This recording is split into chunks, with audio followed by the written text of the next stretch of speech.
نثار چرسی سیٹھ داؤد کو کہے گا اب تو بالکل ویسا ہوا ہے اور پیا کے وکیل نے کچھ بھی نہیں کیا، وہ کچھ کرنے کے قابل ہی نہیں رہا، جیسا آپ چاہتے تھے ویسا ہی ہو رہا ہے۔ داؤد کہتا ہے میں ایسا بالکل نہیں چاہتا، ہاں میں جو چاہتا ہوں وہ ابھی ہوا نہیں۔ اس کا وکیل کہتے کیا چاہتے ہیں آپ؟ ہم کیس جیتنے کی طرف جا رہے ہیں اور آپ کو بھی اس بات کا یقین کر لینا چاہیے۔ سیٹھ داؤد کہتا ہے مجھے تب تک یقین نہیں آئے گا جب تک یہ دونوں باپ بیٹی آ کر میرے سامنے جھک کر معافی نہیں مانگتے، اور یہ تم نہیں کرنا ہوگا۔ اس کا وکیل کہتا ہے بالکل ایسا ہی ہوگا، اور میں نے آپ کو کہا تھا نا ایک بار اس کیس سے فارغ ہو لیں پھر میں کس طرح اسے برباد کرتا ہوں۔ دوسری طرف انسپیکٹر جو کہ اب مکمل طور پر پھنس چکا تھا اور پیا کے وکیل نے جس طرح کے اس کے ساتھ سوالات کیے تھے ان کے جوابات نہیں تھے اس کے پاس۔ اب جج اس کو بھی انویسٹیگیٹ کرنے کا حکم دے دیتا ہے، کیونکہ پہلے بھی اس پر کیسز چل رہے تھے اور اس بار جو اس نے گواہی دی تھی وہ گواہی بھی قابل قبول نہیں تھی، کیونکہ پہلے کے حالات دیکھتے ہوئے اس کی گواہی جج نے رد کر دی۔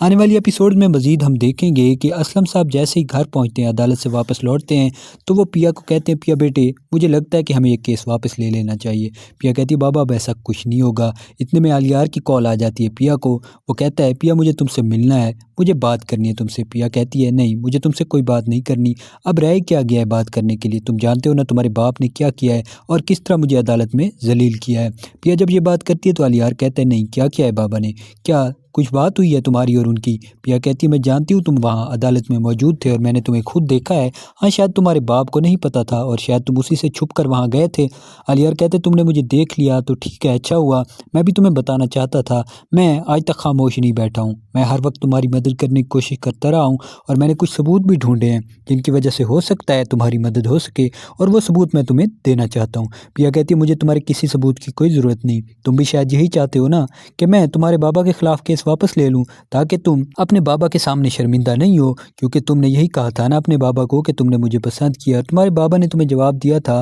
کہ وہ لڑکی جو کہ تمہارے باپ کے خلاف جا رہی ہے وہ تمہیں پسند کیسے کر سکتے ہیں۔ آنے والی ایپیسوڈ میں مزید دکھایا جائے گا کہ جب پیا یہ باتیں کرتی ہے تو علیار کہتا ہے اب ایسا بالکل بھی نہیں ہے، مجھے تب تک اپنے بابا کی حقیقت معلوم نہیں تھی اور نہ ہی میں یہ جانتا تھا کہ تم ٹھیک کہہ رہی ہو، اور جو کچھ تمہارے ساتھ ہوا ہے وہ سب میرے باپ کی وجہ سے ہوا ہے۔ پیا کہتی ہے یہی تو بات ہے، تم تب بھی نہیں مانتے تھے اور اب بھی شاید اس بات کا یقین نہیں ہے کہ میں سچ کہہ رہی ہوں، ایسا ہی ہے نا؟ علیار کہتا ہے ایسا نہیں ہے، اب مجھے یقین ہو گیا ہے، اب میں نے ثبوت ڈھونڈ لیے ہیں اور میں وہ ثبوت تم تک پہنچانا چاہتا ہوں، یہ ثبوت اگر تم تک پہنچ گئے تو تم یہ کیس آسانی سے جیت سکتی ہو۔ پیا کہتی ہے تم اپنے باپ کے خلاف جا کر یہ سب کرو گے، مجھے یقین نہیں ہے، ہو سکتا ہے اس میں بھی تمہاری کوئی چال ہو یا اپنے باپ کے ساتھ مل کر یہ سب کچھ کر رہے ہو۔ علیار کہتا ہے پیا تمہیں میرا یقین کرنا ہوگا، کیونکہ تم جانتی ہو نا میں تمہارے خلاف ایسا کوئی بھی پروپیگنڈا نہیں کروں گا اور نہ ہی ایسا کچھ کرنے والا ہوں، تمہیں میرا یقین کرنا ہوگا۔ پیا کہتی ہے ٹھیک ہے، علیار سے ملنے کے لیے تیار ہو جاتی ہے۔ علیار جیسے ہی آتا ہے سب سے پہلے پیا سے معافی مانگتا ہے اور کہتا ہے آج عدالت میں جو کچھ بھی ہوا میں وہ سب دیکھ رہا تھا، لیکن میں وہاں بول نہیں پایا، کیونکہ اگر میں وہاں بول لیتا تو یہ ثبوت میں تم تک نہیں پہنچا پاتا،